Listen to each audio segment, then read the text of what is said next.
morning, boys and girls. Today is Thursday, June 4th, and I would like for y'all to please listen to Chapter 4 and Chapter 5 of Nothing Up My Sleeve by Diana Lopez. Please be ready to discuss when we go live later on today. Vocabulary word for Chapter 4 is mentalism, the art of reading someone's mind. Chapter 4, titled Dominic. "Wait a minute," Dominic said when Loop and Z immediately grabbed a bunch of stuff from their new box of magic. They hadn't even bothered to look at the instructions. "You're going to mess up the tricks." Loop held up a contraption called the Mafia Manicure. "This is definitely mine," he said. Meanwhile, Z took out items and asked a dozen questions about each one. "If you just took a minute to read," Dominic tried to explain, but his friends ignored him. Soon, all the contents of the box were on the counter, as jumbled as the heap of pickup sticks. "We're going to lose the pieces," he complained. After 20 minutes of squabbling, the boys divided up the items. Dominic picked tricks that used mentalism, the art of reading someone's mind.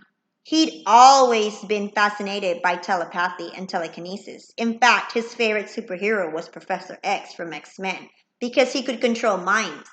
If Dominic had the power, he'd make his friends do silly things like pat their heads while quacking.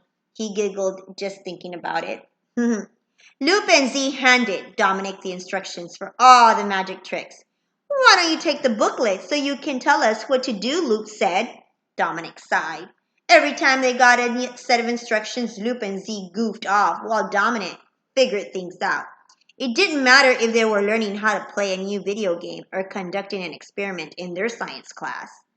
Finally, it was time to head home. The boys walked most of the way together, but since Dominic's apartment was the closest to the shopping center, he was the first to say goodbye. He climbed the steps to his second-story apartment and let himself in. "Mom," he called. No answer. Then he said on a note on the coffee table. He saw a note on the coffee table. "At Lulu's." This meant his mom was next door. Dominic and his mom had a 2-bedroom apartment with a giant bathroom and walk-in closets. His apartment was just like the others in the building, except for the books all over the furniture. His mom was always getting self-help books at Hastings or the library, and since she dragged Dominic along, he'd learned to love reading too. His dad, on the other hand, did not read, except for Sports Illustrated or the newspaper. Dominic shook his head, thinking about how different his mom and dad were, and he wondered how they ever got married. Then again, his parents weren't married anymore. They had gotten divorced when he was 5. Then his dad moved to Corpus Christi and got remarried, while Dominic and his mom stayed in Victoria. Now his mom was the single parent who worked 40 hours a week as a receptionist at Crosswords Clinic. Once a month, his parents met at the halfway point between the cities, the Burger King in Refugio, where they traded him off.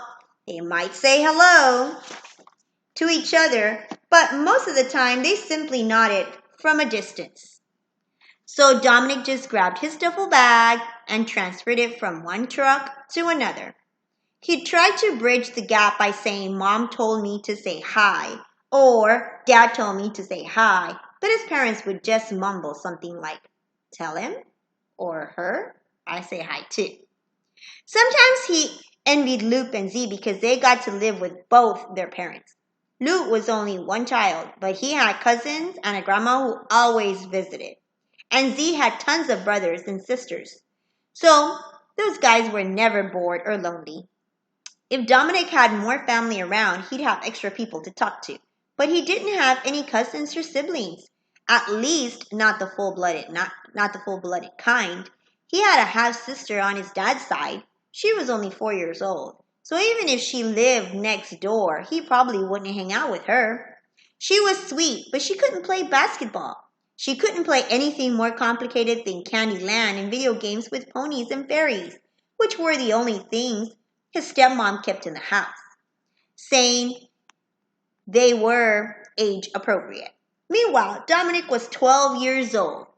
They weren't age appropriate for him.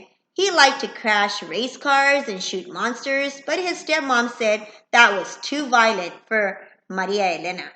That was his sister's name. Not Maria or Elena, but Maria Elena, pronounced as one word. He barely remembered when his parents were together. There was one portrait from Sears, his mother, his father, and his 3-year-old self, but that's it. It was on his dresser next to another family portrait, one where he was posed with his dad, stepmom, and Maria Elena. He loved his mom, and he loved his dad's side of the family too.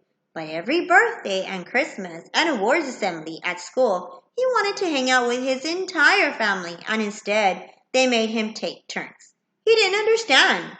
Why couldn't his parents be friends? Maybe that's why he wanted to learn mentalism, so he could read their minds. Okay, this one is chapter 5. Chapter 5's vocabulary word is vanish. And that means to make something disappear. Like magicians make things vanish, they disappear. Titled Z. Z's real name was Ezio. That's what was written on his birth certificate and report cards. But no one called him Ezio. They called him Z. Not because it was easier to say, but because it was the last letter of the alphabet. And he was the last kid. The last at everything. He had 4 older sisters and 2 older brothers, and so far, only one sister had gotten married and moved out.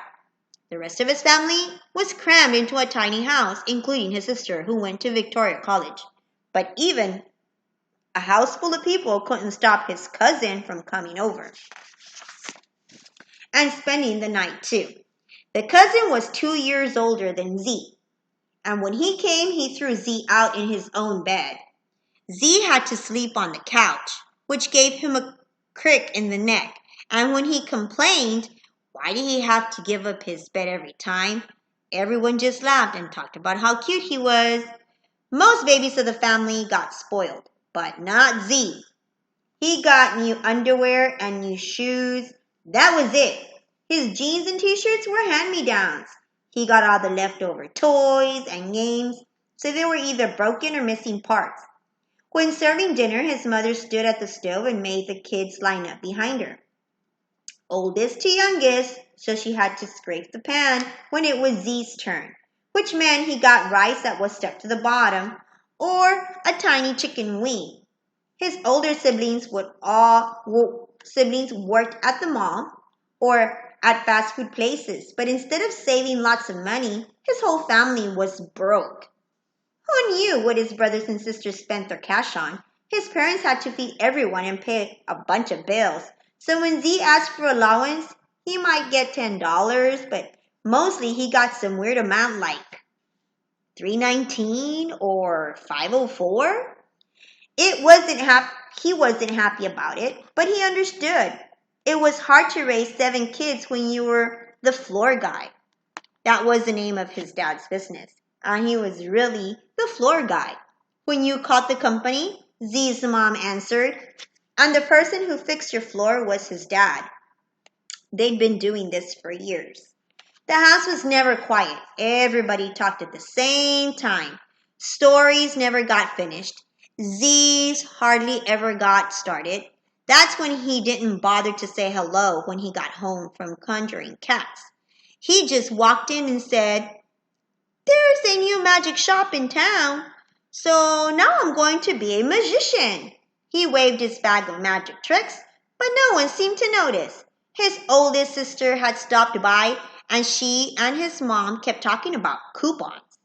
Margaret, Lucinda, and Karina, better known by the family as Bossy, Copycat, and Smiley, everybody had a nickname, were making fun of celebrities in the tabloids. His dad was on the phone. His brothers and cousin were arm wrestling. His dog stood at the sliding door barking to go out. All this was happening in the main room of their house, which was the dining room and living room put together. I've got some new magic tricks, he called out. He waved the bag again. Finally, his mom noticed. What's that, mijo? I'm going to learn magic. That's wonderful. I'm so glad you are doing interesting things. It's lots better than watching TV all the time. She glanced disapprovingly at his sisters, but they didn't care. Just then, his oldest sister interrupted. Here's 20% off for Bath and Body Works. Even with the discount, his mom said it's still expensive. Z jumped in. I need a dollar bill. It's for my magic. Didn't you already go shopping? His oldest sister asked. What's in the bag? Magic, Z explained, but the trick I want to learn needs a dollar bill. I'm going to punch a hole in it. You're going to waste money? His mom didn't seem to like the idea. Before Z could respond, one of his brothers started shadowboxing around him. Who's wasting money? He asked as he faked a body shot. He was always punching the air and hopping around, so the family called him Boxer Boy. Z's sister started bickering. Bossy said, Hey guys, who looks better in this dress? She held up a magazine page showing pictures of two actresses in the same outfit. Boxer Boy headed over while Z's oldest sister held another coupon and asked his mom if she ate at Arby's. And then his dad got off the phone and announced that he was going to the shop for a few hours. Wait, Z said, because he needed a dollar bill. Since his mom was too busy with coupons, he asked his dad, Do you have a dollar bill I can borrow? His dad checked his pockets, but they were empty. He shrugged. Sorry, mijo. Then he snapped his fingers at Z's brothers. Ven conmigo, he said. Z's cousin went too, leaving Z with all of the girls. But that didn't mean it was any quieter. They had moved on to gossiping about the neighbors, who was getting fat, and who was in the hospital, and who was buying a car they couldn't afford. Z tried to get their attention. Does anyone have a dollar I can borrow? Smiley looked at him. You are so cute, Z. My friend says that if you were 5 years older, she'd totally date you. Okay, but do you have a dollar? She didn't answer because she was back to the gossip. Someone was pregnant and someone else got a bad haircut. And speaking about his hair, Z wanted to pull his out. No one asked him about celebrities or coupons.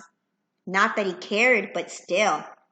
No one asked him to arm wrestle or go to the shop. The dog didn't even slobber on his shoes when he got home. Every time Z walked through the door, he vanished. And that was the worst part of being cursed.